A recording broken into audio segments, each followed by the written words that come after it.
Bonjour à tous et à toutes, j'espère que vous allez bien. Aujourd'hui on va faire une vidéo donc sur le Zeus RTA de chez Geekvape. C'est parti.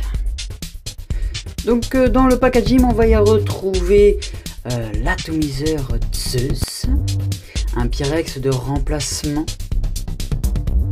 un drip type supplémentaire en Delrin 810 et 510 non propriétaire, un outil multifonction, un sachet de joint de remplacement, ainsi que des vis de remplacement et 2 coils, ainsi qu'un adaptateur 510 et une notice.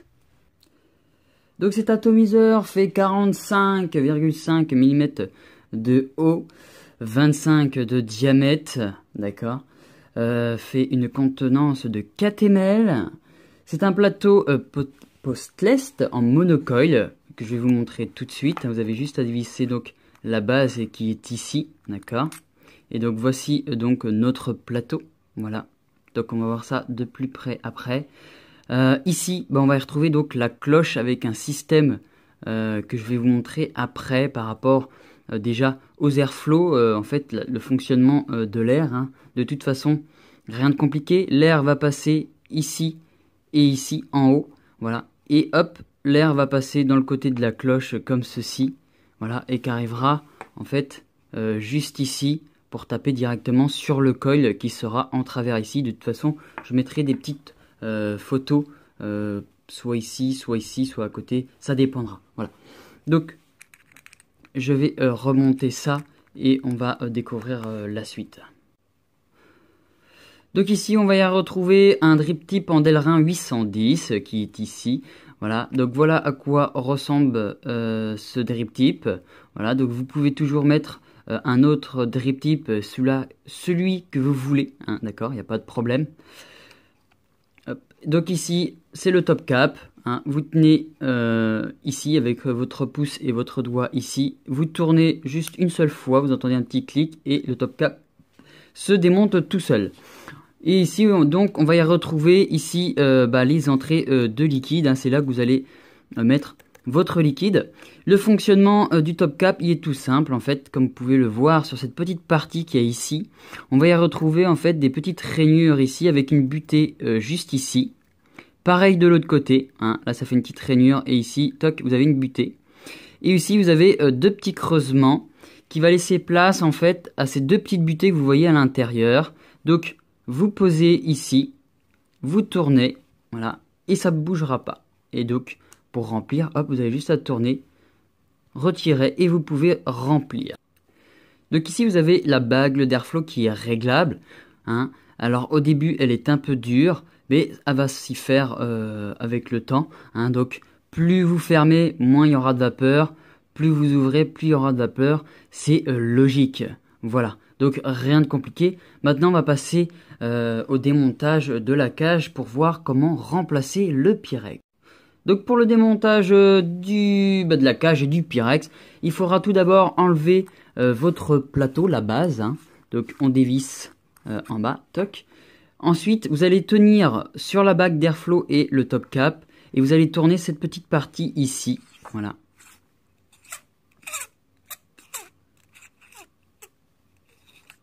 Et voilà, ça s'enlève tout seul. Donc ici, on va y retrouver donc la partie de la cloche qui est ici avec l'airflow, le top cap et le drip tip. Voilà à quoi ça ressemble. Donc ici, on peut y distinguer vos entrées de liquide. C'est là où vous déposerez votre liquide. Voilà. Et donc ici, on va y retrouver le Pyrex avec sa cage ainsi que deux joints ici pour éviter les fuites, hein. Ça c'est forcé, forcément, c'est fait exprès. Donc ici on va y retrouver donc la cage, hein. Comme tout à l'heure on a dit, il y a 3 compartiments où on a Zeus qui est marqué ici en fait, qui est creusé en fait dans ces 3 compartiments. Donc ici vous avez une partie de vissage et ici aussi, d'accord. Donc cette partie là, ça va être celle-ci, d'accord. Et cette partie là pour la base, voilà. Donc là rien de compliqué, hein, pour changer le Pyrex ou pour même laver votre atomiseur. Et pour que ça soit bien propre, rien de compliqué, d'accord. Donc maintenant on va revisser tout ça et on va passer au montage du plateau reconstructible. Donc pour le montage, on va déjà commencer par dévisser les vis, forcément, pour pouvoir mettre les pattes de notre coil. Voici. Et ainsi que la deuxième. Voilà. Donc notre résistance doit être prédécoupée, hein, comme vous pouvez le voir. Il faut que la résistance soit vraiment entre les petits points que vous pouvez voir sur les petites parties qu'on a ici. Donc je vais me prendre une petite tige. Donc voilà la petite résistance. Donc une patte ici et l'autre. Je vais éteindre ça. Je ne vois pas ce que je fais à travers mon téléphone. Voilà. Donc je vais prendre ma tige. Donc, je vais tout d'abord revisser donc les vis.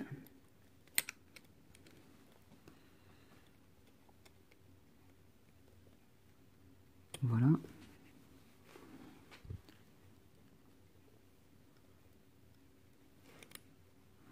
C'est flou, vous ne voyez pas ce que je fais.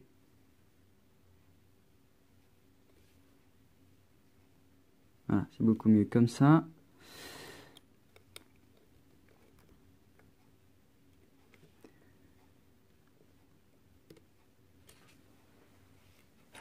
On va y donner un petit coup de tige du coup pour le remettre bien dans l'axe, le relever un petit peu.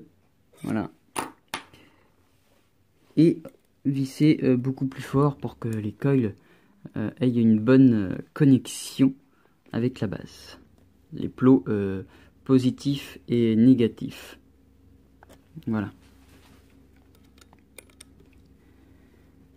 Donc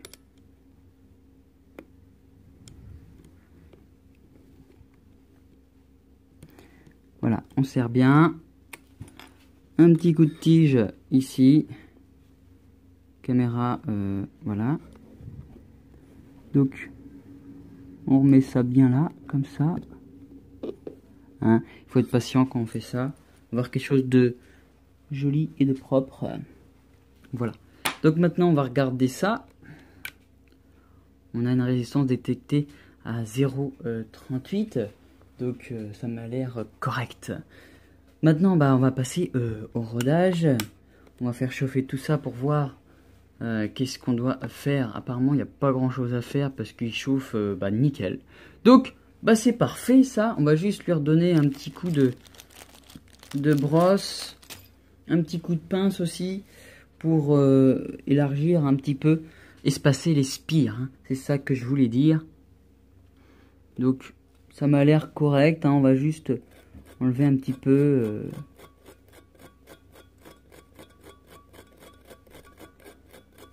Histoire de faire un peu de manipulation. Vous ne voyez pas ce que je fais.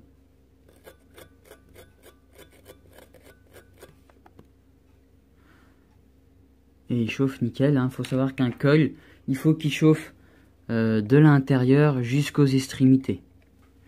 Donc là, il m'a l'air correct. Je vais juste essayer de espacer un peu les spires pour avoir plus de saveur. Sans trop l'abîmer du coup, parce que comme il chauffe bien, j'aimerais pas dérégler ça. Mais du coup, ça a l'air correct. Voilà. Donc maintenant, on va pouvoir passer au cotonnage. Donc pour le petit cotonnage, bah, j'ai déjà préparé ma petite mèche avec la partie vrillée. Donc on va faire rentrer ça dans la résistance. Il faut que ça force mais pas trop. Donc là ça m'a l'air parfait. D'accord. Donc un petit coup de ciseau sur la partie qu'on a vrillée, toujours. Hein. Voilà. Comme ça on peut recentrer notre coton. Voilà. Et donc le coton, il doit se positionner en fait. Je vais prendre ça. Il doit se positionner. Je vais tourner l'appareil pour que vous voyez bien. Il doit se positionner en fait ici, dans les creux que vous voyez ici. Il y a pareil de l'autre côté. Donc eh ben, c'est parti. On va se mettre ça ici. Donc là ça m'a l'air bon au niveau longueur. Je pense que j'aurais pu recouper un tout petit peu, mais je vais le caser en fait sous la partie en fait du plateau. Voilà. En espérant que le vissage ne prenne pas le coton. De l'autre côté, je vais redonner un petit coup en fait dans mon coton pour le rendre aérien. Même si je l'ai déjà fait, on enlève toujours les petites peluches. Voilà. Même avec les doigts, c'est beaucoup plus pratique. Voilà. Je pense que je vais voir s'il y a besoin de couper, mais je ne pense pas. Voilà. Si, il va falloir que je recoupe. Mais en attendant, voilà à quoi ça doit ressembler. Voilà. Ça doit ressembler à ça. Voilà, faut pas que le coton, voilà, là, ici, là, va falloir que je redécoupe un petit peu. Parce que sinon, le vissage, en fait, de la cage va se prendre dedans. Voilà. Donc ça doit ressembler à ça. Et on va se retrouver, donc, pour le liquide et pour le test, forcément. Donc pour le liquide, j'ai pris le Tropica de 12 Monkey. Voilà. Tout d'abord, j'aimerais vous montrer en précision, en fait, les airflows, comment que ça fonctionne. Le passage d'air. Donc ici vous avez la première partie où vous avez 9 petits trous qui fait un peu forme nid d'abeille en fait. Hein, voilà, vous avez 9 petits passages qui va tomber directement sur la résistance. Et vous avez aussi ici une large entrée. Donc vous avez pareil de l'autre côté forcément. Une large entrée en fait ça sera le passage d'air qui prendra sous le coil. Donc vous avez un passage d'air qui tapera directement sur les côtés du coil et en dessous ici sous le coil. Donc normalement ça devrait nous donner des bonnes saveurs. Donc c'est pour ça que j'ai pris un liquide que je sais qui est assez bon et on va voir si le Zeus fait ses preuves. Du coup on va se mettre du liquide sur les spires, hein, c'est le plus important. Voilà. On va s'en mettre aussi ici. Hein.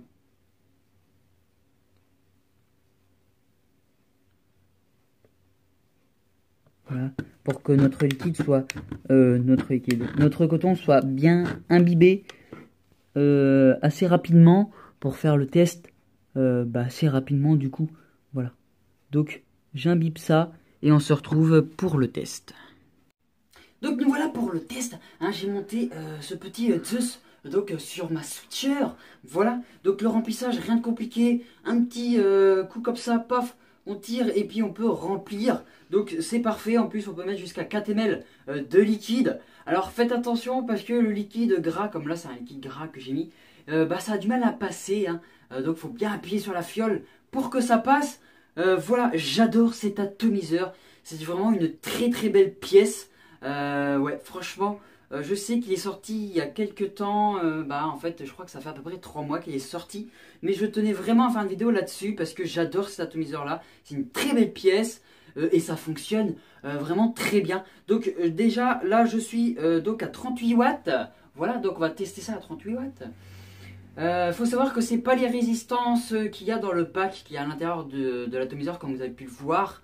C'est des résistances que moi j'ai à part. Voilà, tout simplement parce que cet atomiseur là c'est un cadeau que je vais offrir après. Donc je préfère laisser le packaging au complet. Voilà, donc l'atomiseur sera lavé, etc. Donc on va tester ça et on va voir de plus près les saveurs et la vapeur. C'est parti.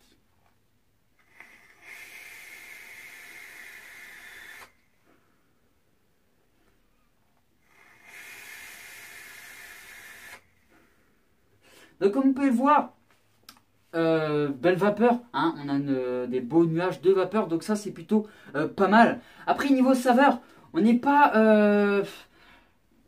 encore sur la bonne saveur, mais je vais vous dire un truc, la saveur est largement meilleure que sur le Blitzen ou sur le Manta RTA. Voilà, là voilà, on est vraiment carrément, on dépasse le Blitzen et le Manta. Ouais. Après c'est mon avis à moi personnel. Il y en a d'autres qui vont dire que par exemple le Blitzen est mieux que le Zeus, mais le Zeus j'ai une très bonne saveur contrairement à celui du Manta et du Blitzen. Voilà, donc je préfère largement le Zeus. Voilà. Donc niveau vapeur, on est plutôt pas mal comme vous avez pu le voir. Niveau saveur, on est plutôt bien. Sur une échelle à 10, pour vous donner un ordre d'idée, sur une échelle à 10, allez, on va dire qu'on est sur 8, 8,5 sur 10, donc on est plutôt pas mal niveau saveur. Voilà.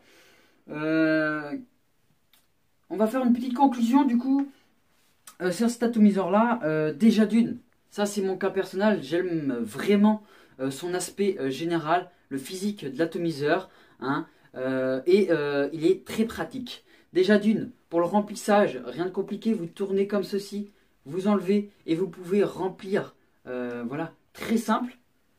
La bague d'airflow, bah, c'est très simple aussi. Et ce que j'aime beaucoup, eh ben, en fait, c'est que vous n'allez pas vous payer des fuites logiquement. Parce que comme vous avez pu le voir, le système d'air, les airflow, va se retrouver donc sur le dessus de l'atomiseur. Hein, je remettrai encore une petite photo pour que vous voyez bien, en fait, l'air passe sur le dessus, va passer dans le côté des coils comme ceci pour remonter comme ceci. Donc c'est ça aussi qui va donner un peu plus de saveur, ça transforme un peu. Mais du coup on ne se paye pas de fuite avec ça. Hein, parce que par exemple avec le Blitzen, c'est très rare, ça m'est déjà arrivé. Mais avec le Manta, bah là vous allez vous payer des fuites. Parce que là, les airflows sont vraiment tout en bas, hein, comme vous pouvez le voir ici. J'espère que la caméra capte bien. Hein, vous voyez que les airflows sont bien en bas. Et comme vous pouvez le voir, là, on a déjà du liquide sur les petites formes de l'airflow. Donc, voilà. Là, c'est un atomiseur vraiment très pratique. Pour ceux qui débutent dans le reconstructible, comme vous avez pu le voir, c'est un plateau postless qui est tout simple d'utilisation. Monocoil en plus. Donc, rien de compliqué dans vos calculs. Vous avez juste à placer la résistance, un petit coup avec la tige. Et vous avez une résistance bien placée.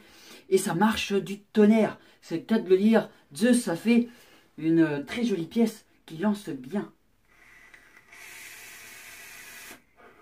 Qui crache bien, pardon. Je vais monter un peu dans les tours, hein, histoire de compléter un peu la vidéo. Allez, je vais monter à 45 pour voir si l'atomiseur arrive d'endurer un peu la chauffe. Je pense que oui, sans problème. Donc là, je suis à 45 watts.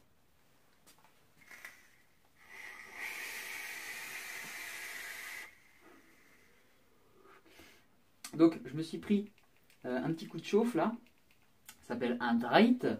Je pense que je suis monté un petit peu trop dans les tours par rapport à la résistance. Donc je vais baisser à 40.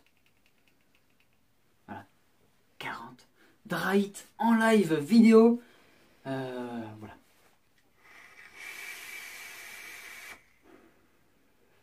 Là 40 watts, c'est beaucoup mieux.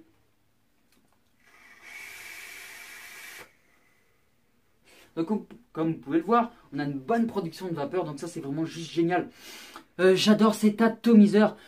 Si vous êtes débutant du reconstructif, je vous le conseille vivement. C'est une très belle pièce et ça fonctionne vraiment très bien. C'est vraiment très pratique, pas de fuite, etc. C'est vraiment juste génial. Moi je vais vous souhaiter une très belle journée avec ce temps qui est polyvalent. Pluie, soleil, vent, etc. Je vais vous laisser avec ce temps. Et puis avec une dernière petite latte du Zeus. Et à très bientôt sur l'astucieux.map.